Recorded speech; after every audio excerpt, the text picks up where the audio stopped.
आप में से कितने लोग हैं जो बहुत एक्साइटेड हैं आज के सेशन को लेकर के? तो अब मैं जैसे ही आपको नाम बताऊंगा उनका, जो हमारे आज के गेस्ट हैं, तो आपका जो एक्साइटमेंट लेवल है वो और बढ़ जाएगा। ये बताने से पहले कि गेस्ट कौन है, मैं आपको थोड़ा सा बताता हूं YouTube के बारे में। YouTube में क्या है कि पूरे वर्ल्ड की अगर बात करी जाए तो करोड़ों चैनल्स हैं जो अलग अलग जॉनर्स में है, अलग अलग कैटेगरीज में है। उसमें से दो बड़ी कैटेगरीज है, मोटिवेशन और एजुकेशन। पूरे वर्ल्ड में जो वर्ल्ड का नंबर 1 मोटिवेशन चैनल है वो मेरा है, और जो वर्ल्ड का नंबर 1 एजुकेशन चैनल है किसी इंडिपेंडेंट क्रिएटर का, वो उनका है, जो कि हमारे गेस्ट हैं। उनके 17 मिलियन से ज्यादा सब्सक्राइबर्स हैं। Please give an energetic and warm welcome to the one and only Khan sir.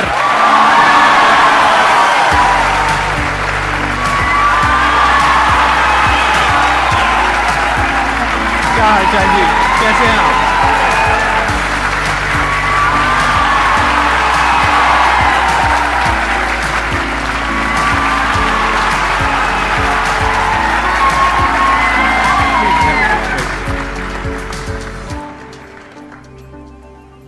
इससे पहले कि ऑडियंस आपसे कुछ पूछे या इंटरेक्ट करे, मेरे माइंड में एक क्वेश्चन है आपके लिए जी। जो बच्चे हैं वो आपके इतने दीवाने क्यों हैं, इतने पागल क्यों हैं आपके पीछे? मतलब मेरे कमेंट सेक्शन में भरा पड़ा था, खान सर कब आएंगे, खान सर कब आएंगे। मतलब ऐसा क्या जादू कर दिया आपने बच्चों के ऊपर? ये सवाल हम आपसे भी पूछते हैं, हमारे पे भी इतना कमेंट आया, इतना मेरे तो ऑफिस में लोग चले आए कि सर कब जा रहे हैं। अच्छा। क्योंकि हम लोग का तो एग्जैक्ट है वही पढ़ाना है। हाँ। तो देखिए, हम लोग का मेन है कि बच्चों को जो जरूरत रहती है कि अगर लड़का पढ़ने आया रहा ना, उसके मन में कोई डाउट ना रह जाए। हम उसको कहते हैं कि हम तुम्हें पढ़ा रहे हैं, दम है तो भूल के दिखाओ, याद करके नहीं।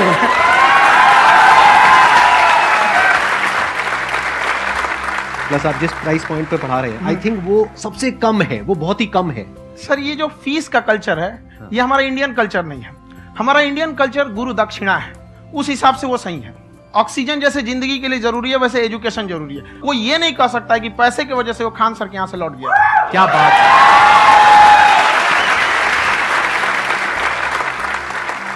मैंने देखा कि आपका ये जो चैनल है कि ये पिछले 3 साल के अंदर अंदर ही ग्रो किया है। हमको जब चैनल शुरू हुआ तो एक दिन में हम 4-5 वीडियो बनाए। एक हमको कुछ आता, आज भी नहीं आता इतना, तो हम देख के कैमरा उमरा तो हम कंफ्यूज हो गए, बाप रे। तो हम एक ही दिन में वीडियो शूट किया, पढ़ाने वाला टॉपिक था हमको। उसके बाद कभी वीडियो नहीं, 6-7 वीडियो एक ही बार शूट कर लिए। और एक जो थे जिनका कैमरा वगैरह था, मेरे पास कैमरे भी नहीं थे उस टाइम, और कैमरा 35,000 का था। तो 6 महीना इसी में लग गया, जो 35,000 इसी में फंस जाएगा। तो उनके कैमरे से शूट किए, उन्होंने कोई चार्ज लिया। उसके बाद हम छोड़ ही दिए। लॉकडाउन लगा, तब हम कहें आप कैसे पढ़ाएंगे? वो तो 1 दिन 2 दिन करते करते अचानक लंबा हो गया। तब हमको याद आया कि ओहो, मेरा एक चैनल भी है वहाँ पे। तो उस समय उस पर लगभग 30,000 सब्सक्राइबर हो चुके थे। तो जैसे लॉकडाउन लगा तो उस पर पढ़ाना चालू किया, और पता नहीं क्या लोगों को पढ़ाई में इतना इंटरेस्ट आ गया कि आपका स्टाइल ऐसा है थोड़ा सा। आप आई थिंक पढ़ाई के साथ साथ में जो बीच बीच में आप थोड़ा बहुत छोड़ते रहते हैं ना, मतलब जो एंटरटेनमेंट चलता रहता है। ये बात हम देखिए, जब हम गुलाम थे ना, तो अंग्रेजों ने एक चाल चला था कि भारत को हम फिजिकली गुलाम रखेंगे 100-200 साल, मेंटली 1000 साल कर देंगे। उन्होंने पढ़ाई का मॉडल चेंज कर दिया। उन्होंने ऐसा डिजाइन किया कि ये टीचर की रिस्पॉन्सिबिलिटी है, वो पढ़ा के चला जाए। टीचर की रिस्पॉन्सिबिलिटी यहां खत्म नहीं हो जाती है। पढ़ाना तो कोई भी पढ़ा सकता है, टीचर की इससे बड़ी रिस्पॉन्सिबिलिटी होती है उसे समझाना। वो समझा कि नहीं समझा। अगर लड़का आपके समझाने के बाद डाउट रह गया तो ये आपकी गलती है। लड़का हमसे पूछता है, सर इतनी भीड़ है आपके पास, तो कहे सर डाउट कैसे पूछेंगे? हम कह रहे यार, तुम्हारा डाउट बचेगा तब ना पूछेगा तुम डाउट यहाँ पे।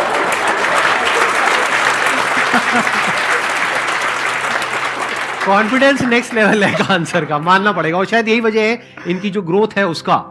किसी ने शायद सपने में भी नहीं सोचा होगा कि पिछले 2 साल के अंदर अंदर जो आपके चैनल की ग्रोथ हुई है, जैसे आप खुद ही बता रहे हैं कि लॉकडाउन के टाइम पे आपके 30,000 के करीब सब्सक्राइबर्स थे, आज की डेट में 17 मिलियन है। और मेरा एक क्वेश्चन और है, इससे पहले कि ऑडियंस में से आपसे कोई क्वेश्चन पूछे, कि कई बार आप ऐसे भी टॉपिक्स टच करते हैं जो थोड़े से कंट्रोवर्शियल हैं या थोड़े से सेंसिटिव हैं, जिसके ऊपर बात करने की हिम्मत आई थिंक बहुत ही कम लोगों में है। तो आपको कभी ये नहीं लगता है कि कहीं ज्यादा तो नहीं हो रहा है, इसको थोड़ा रोक देते हैं, थोड़ा कम कर देते हैं? क्योंकि कोई लाइन ही नहीं है वैसे तो बोलने को, तो आप कुछ भी बोल दो, कितना भी बोल दो। हुई है कंट्रोवर्सी बहुत बार। एक्चुअली बचपन से हमको फौज में जाना था, और फौज वालों के लिए ये सब मायने नहीं रखता। उसको करना है मतलब करना है, तुम सामने कुछ भी रहो, डजंट मैटर।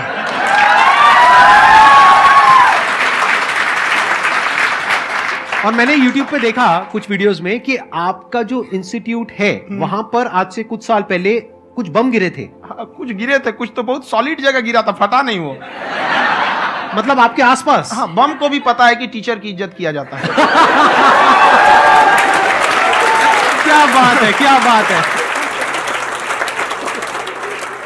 मैं समझ पा रहा हूं कि ये आपके अंदर जो एटीट्यूड है ये कहां से आ रहा है, क्योंकि आप बचपन से ही फौज में जाना चाहते थे, तो आप जंग के मैदान में ही खड़े हैं एक तरीके से। बस फर्क ये है कि आपके हाथ में कलम है, हथियार ना हो करके। हथियार से एक आदमी की जान जा सकती है, हाँ। कलम से बहुत ताकत होता है। शिक्षा एक ऐसा हथियार है ना, हर कुरीतियों से लड़ सकता है, हर तरह की समस्याओं से। और ये एक ऐसा हथियार है, मेटल डिटेक्टर में भी नहीं पकड़ाता है।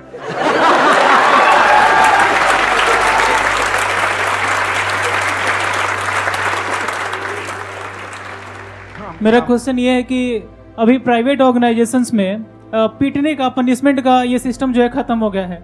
हम आपके वीडियो में देखे हैं सर कि आप एक बड़ा सा रोल रखे रहते हैं, पुलिस वाला लाठी है वो, पुलिस वाला लाठी है, और स्टेज पे बुला के बच्चों को उसी से धुनाई शुरू कर देते हैं मस्त एकदम से, है ना। तो सर मतलब कि बच्चे मतलब कि डरते नहीं है आपसे, और इस तरीके से कैसे कनेक्टेड हैं आपसे, है ना। और एक और क्वेश्चन सर, यूपीएससी का जो आप अपना बैच स्टार्ट करने वाले हैं, ठीक है, उसके बारे में बताइए सर, क्योंकि मुझे मतलब कुछ इशू करना है सर, ठीक है। और संदीप सर को देख लिए, मेरा तो वैसे ही हो जाना है।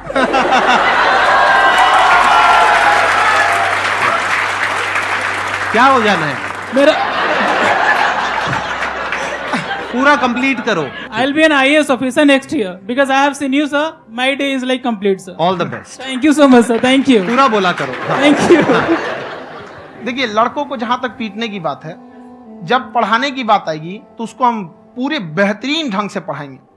लेकिन जब सजा देने की बात आएगी ना, तो वो भी बेहतरीन ढंग से होगा। ऐसा थोड़ी होगा कि बस एक ही चीज बेहतरीन ढंग से होगा।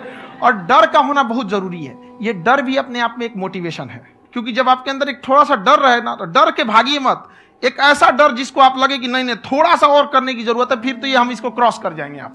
तो लड़कों के अंदर ये डर बनाना भी जरूरी रहता है। और रही बात यूपीएससी वाले की, जो आपने बोला, बहुत सारे लड़के वेट कर रहे हैं यूपीएससी की, क्योंकि 2-2.5 लाख फीस सारे लोग एफोर्ड नहीं कर सकते।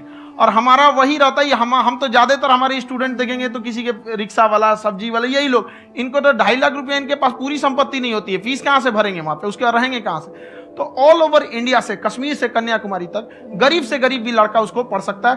यही कुछ 1000 रुपये मंथली, 12-14 हजार साल का पड़ेगा, खत्म हो जाएगा इतना में।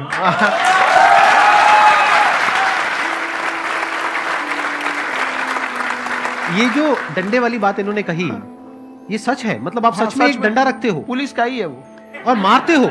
हाँ, कि मतलब अगर कोई लड़की छेड़ता है या ऐसा कोई भी उल्टा पुल्टा काम पढ़ाई करता लिखाई है, कुछ भी गलती करेंगे तो पिटाएंगे वो। यहाँ पे कैमरे पे ऑन कैमरा जैसा भी रहे, कुछ भी पिटाना तो उनको फिक्स है।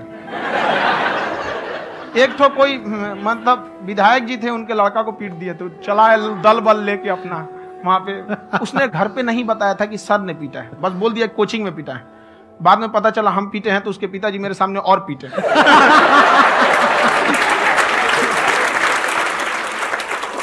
सर आपका सबसे बड़ा डर क्या है, आप दोनों का?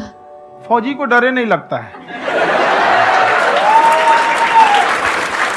बाकी अफसर से पूछिए। आज के सेशन से पहले कोई डर नहीं था, लेकिन अब मुझे इनकी डंडे वाली कहानियां सुन करके डर लग रहा है कि कहीं मैंने गलती से कुछ बोल दिया अरे ऐसा और नहीं। इन्होंने कहीं पीछे कुछ रखा हुआ है, और यहीं आ करके अगर इन्होंने मेरी पिटाई कर दी तो बहुत बुरा हो जाएगा। तो इसलिए हमको थोड़ा डर लग रहा है।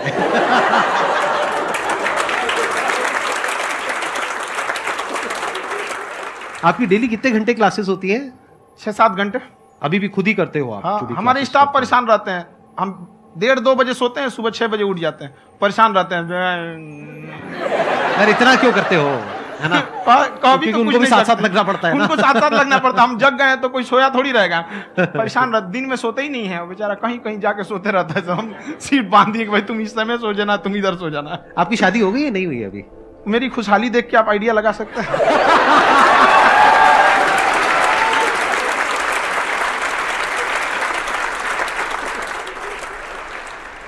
First of all I would like to say sir thank you so much to you and to your team कि आपने मुझे यहाँ आने का मौका दिया। एंड सर अब तक मैंने आपको सिर्फ फ़ोन या लैपटॉप में ही देखा है दोनों को, आज फर्स्ट टाइम लाइव देख रही हूँ तो बहुत अच्छा लग रहा है। तो मेरा क्वेश्चन ये है सर आपसे, जब हम लाइफ में कोई डिसीज़न लेते हैं कि हमें ये पर्टिकुलर चीज़ करनी है, और क्योंकि हम डिसीजन लेते हैं तो हमारी आदत है कि पहले हम 4 लोगों से पूछते हैं कि तू बता तेरी क्या राय है, तू बता तेरी क्या राय है।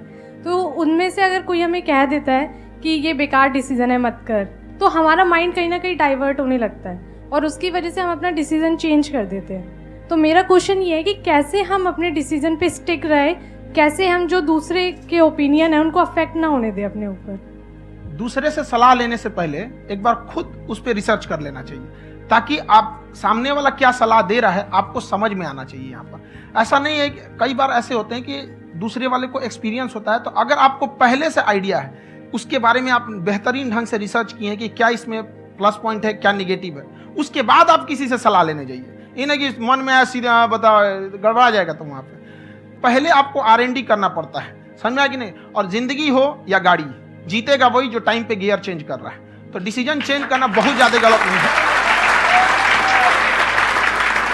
इन्होंने बहुत अच्छी बात कही है और मैं इसी बात पे थोड़ा सा और ऐड ऑन करूंगा कि ये जो आपने कहा ना कि अपने डिसीजन पे स्टिक कैसे रहें, ये कोई अच्छी क्वालिटी नहीं है, क्योंकि टाइम टू टाइम आपको अपने डिसीजंस को चेंज करना होता है। जैसे आपने 4 लोगों से डिस्कस किया, कोई इंसान कुछ पॉजिटिव बोल रहा है, कोई नेगेटिव बोल रहा है, उससे फर्क नहीं पड़ना चाहिए।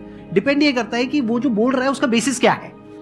क्या वो किसी नॉलेज या एक्सपीरियंस के बेस पे बोल रहा है या ऐसे ही कुछ भी बोल रहा है? ऐसे ही बोल रहा है तो फिर उसकी बात पे ध्यान क्यों दे रहे हो? अगर किसी नॉलेज या एक्सपीरियंस के बेस पे बोल रहा है, फिर चाहे वो पॉजिटिव बोल रहा है चाहे नेगेटिव बोल रहा है, दोनों ही मायने रखता है। उसके बाद में रिसर्च करनी है और फिर रिसर्च करने के बाद में फाइनल डिसीजन अपना खुद का होना चाहिए। अब वो डिसीजन उससे अलग भी हो सकता है जो आपने पहले लिया था, और वो सेम भी हो सकता है। सर मेरा क्वेश्चन दोनों से है आपसे, how to deal procrastination and laziness. हमारा ब्रेन है ना, ये बहुत आलसी टाइप का, इसको आराम खोजना पसंद है। अब थोड़ा सा भी अब इसको आराम की ओर लेके चलेगा ना तो फिर उधर ही रहेगा। आप सोचेंगे 10 मिनट आराम कर लेते हैं ना, तो 10 मिनट 2 घंटा बना देगा। उसको टॉर्चर कीजिए, चल 10 मिनट बाद में। उसको आप उस पर हावी मत, वो कह रहा है कि हमको आराम चाहिए, आपको हाँ आराम मिलेगा, पहले काम फिर मिलेगा आराम। तो आप उसके हिसाब से मत चल। आपका मन कर रहा है थोड़ा सा देख लेते हैं, कोई नोटिफिकेशन आया, आप कोई काम कर रहे हैं, क्यों पहले काम कर लीजिए, बाद में देखिएगा ना नोटिफिकेशन। आप हावी मत होने दीजिए यहाँ पे। अगर आप 5 मिनट भी थोड़ा सा लूज पड़े ना, थोड़ा सा कमर सीधा कर लेते हैं, 2 घंटा बर्बाद कर दिया आपको। हावी मत होने दीजिएगा उसको अपने ऊपर। प्रोक्रेस्टिनेशन को तोड़ने का एक ही तरीका है, सबसे छोटे लेवल पे ले जा करके उस गोल को तोड़ दो। यानी वो गोल बहुत बड़ा है, उसको ब्रेक डाउन करो, उसके सबसे पहले स्टेप पे आ जाओ कि उसको अचीव करने का सबसे पहला स्टेप क्या है। जैसे गाड़ी चलाना सीखना है, उसका सबसे पहला स्टेप क्या है? अगर घर में कोई नहीं है सिखाने वाला या सिखाने वाली, तो बाहर जा करके जो गाड़ी का ड्राइविंग स्कूल है उधर जा करके पैसे दे दो। अब फंस गए ना तो फंसा दो अपने आप को। दिमाग ये लगाओ कि अपने आप को कैसे फंसाया जाए। जब हम फंस जाते हैं ना तो फिर हमको वो काम करना ही पड़ता है। Then there is no looking back. जब तक आप सोच रहे हो तब तक सोच रहे हो, उसको बोलते हैं पैरालिसिस ऑफ एनालिसिस, कि आप सोचते चले जा रहे हो अपने माइंड में, मैं ये करूंगा वो करूंगा वो करूंगा वो करूंगा, और प्रोक्रेस्टिनेट हो रहा है, वो चीज टलती चली जा रही है। तो उसको छोटे से छोटे लेवल पे ब्रेक डाउन करके उसको कर दो, दैट इज नंबर 1। और जैसे ही करना शुरू करते हो, कोशिश करो कि उसको जब तक कि आप सही से नहीं कर लेते हो उसको छोड़ना नहीं है, तो आपकी लेजीनेस भी खत्म हो जाएगी। कई लोगों को तो हमने देखा जो सप्ताह में कुछ भी नहीं करता, वो भी संडे को आराम कर रहा है।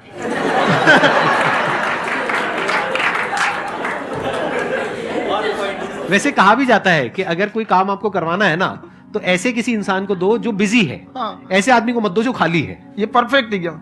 किसी को भी आप देखिएगा जिसको आप कहते हैं कि मतलब थोड़ा ठीक ठाक आप समझते हैं कि नहीं ये बहुत आगे निकल, वो एक काम को खत्म करने के बाद कभी आराम नहीं करेगा। एक काम खत्म हुआ उसको लगेगा हाँ एक खत्म हो गया, अब दूसरा करना चाहिए। और वही जिसको देखिएगा एक खत्म हो गया और आराम करना चाहिए, कभी नहीं, लाइफ में आखिरी सांस तक। सर यहाँ पे सब हिंदी में पूछते हैं, इंग्लिश में पूछते हैं, मैं भोजपुरी में पूछूं? जौन भाषा ठीक लगे तोने में पूछ दो। हाँ सर। सर ये पूछे के चाहते नहीं कि जैसे हमने के पढ़ाई करे निशान, तो कभी कभी डेली टारगेट्स जो होला वो कंप्लीट ना होला।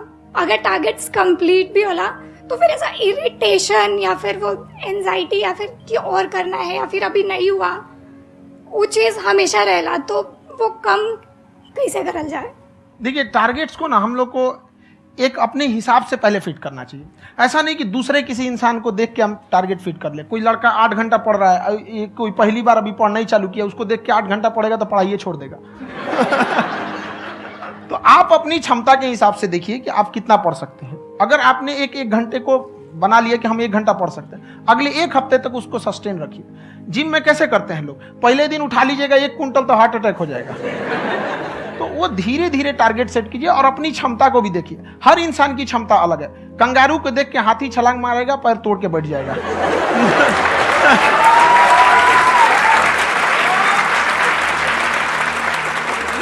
अब संदीप सर का मोटिवेशन देख के इसका मतलब क्या कि ट्रेन के आगे खड़ा हो जाएंगे, ढकेल देंगे तुमको। हालांकि ऐसा कर देते हैं, लेकिन ऐसा करिएगा लोग नहीं, क्षमता पता होना चाहिए। आपके अंदर एंजाइटी हो रही है कि मैंने कर तो लिया है, आप ये नहीं कह रहे कि मैंने कुछ भी नहीं किया है फिर मेरे को एंजाइटी हो रही है, आप ये कह रहे हो मैंने काफी कुछ कर लिया है फिर भी एंजाइटी हो रही है कि कहीं कुछ छूट तो नहीं गया है। तो बेसिकली आपको ये देखना है कि अगर आपके अंदर ये एंजाइटी हो रही है, that means you are a very good student, आप एक अच्छे स्टूडेंट हो। क्यों? क्योंकि बहुत सारे स्टूडेंट्स तो ऐसे हैं उनको पढ़ने के नाम से एंजाइटी होती है। तो आपको एंजाइटी हो रही है कि मैंने पढ़ लिया, दिन में मानो 8 घंटे का आपने टारगेट सेट किया और 6 घंटे पढ़ लिया, या मान लो 8 घंटे भी पढ़ लिया, फिर भी एंजाइटी हो रही है कि मैंने 10 घंटे नहीं पढ़ा। तो ये तो अच्छी क्वालिटी है ना, ये तो एक ब्रिलियंट स्टूडेंट की क्वालिटी है, क्योंकि एंजाइटी उसी को होती है जो केयर करता है, जिसको परवाह है, उसी की तो एंजाइटी होती है। जैसे माँ को अपने बच्चे की, जैसे एक माँ को अपने बच्चे को लेकर के एंजाइटी होती है। हंस लो मजाक उड़ा लो। कोई बात नहीं, एडिट कर देंगे इसको हम। हाँ।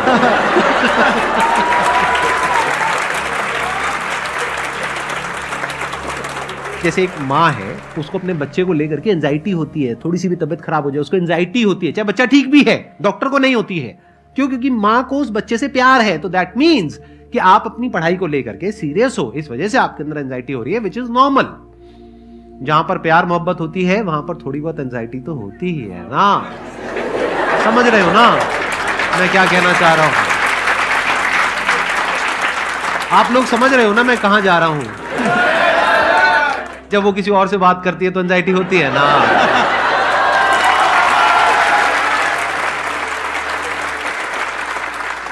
सर आपकी स्टोरी हमने सुनी थी, तो एक टाइम आया था जब आप गंगा किनारे जाके बैठ गए थे, उस समय आपको कुछ समझ नहीं आ रहा था, तो उस समय मतलब आपने ये डिसीजन कैसे लिया कि अब आगे नहीं, यहाँ से वापस जाना है?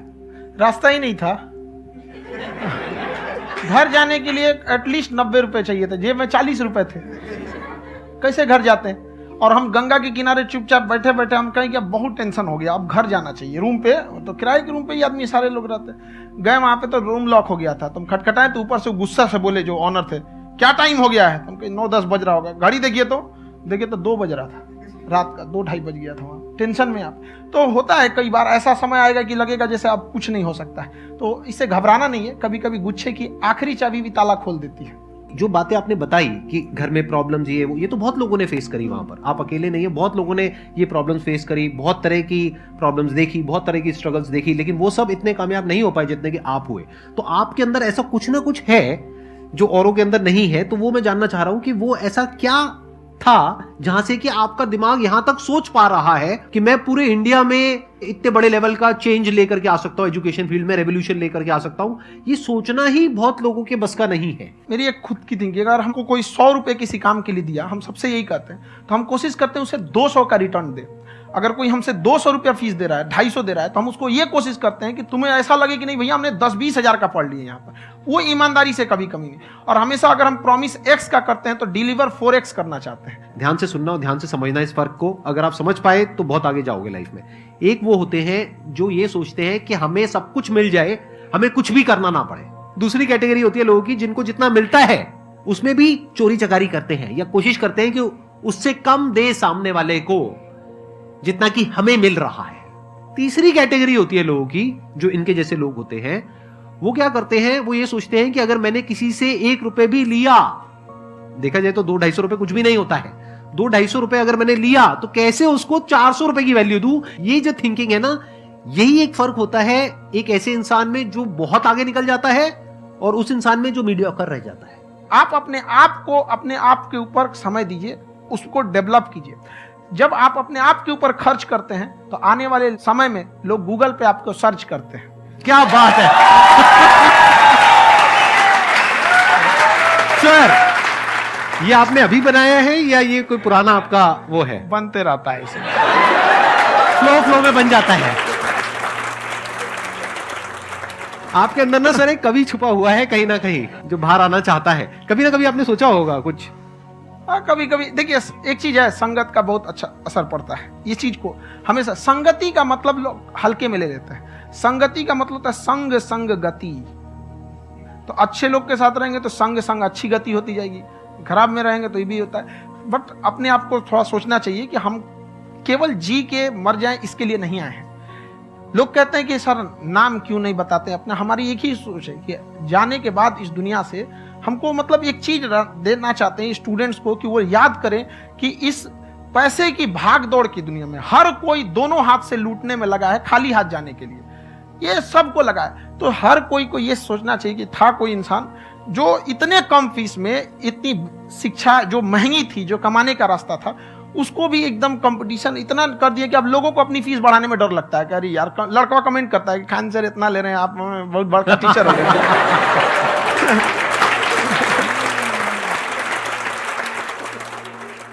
खान सर की एक क्लिप है, ये समय और समझदारी में बहुत फर्क होता है। अगर समय रहते समझदारी आ गई तो इंसान कामयाब हो गया, लेकिन अगर समय चला गया फिर समझदारी आई फिर तो बेकार है। तो सर मतलब कुछ आपको ऐसी चीज लाना चाहिए जो मतलब बच्चों जो तैयार हो रहे हैं उनको ये चीजें मतलब एंड टाइम पे दिखे। समझ रहे आप मेरी बात? नहीं समझ?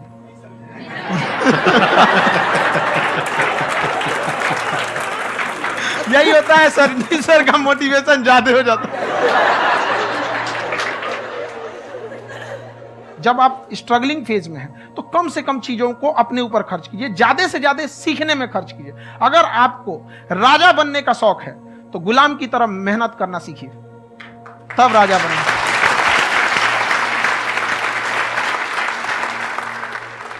ये दुख, ये दर्द, ये सब तेरे अंदर है। तू अपने बनाए इस पिजड़े से बाहर निकल के देख, तू अपने आप में एक सिकंदर है।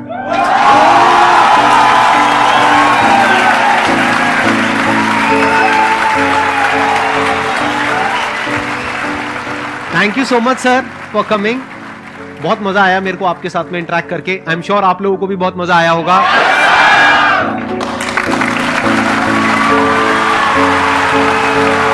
Thank you so much. Thank you.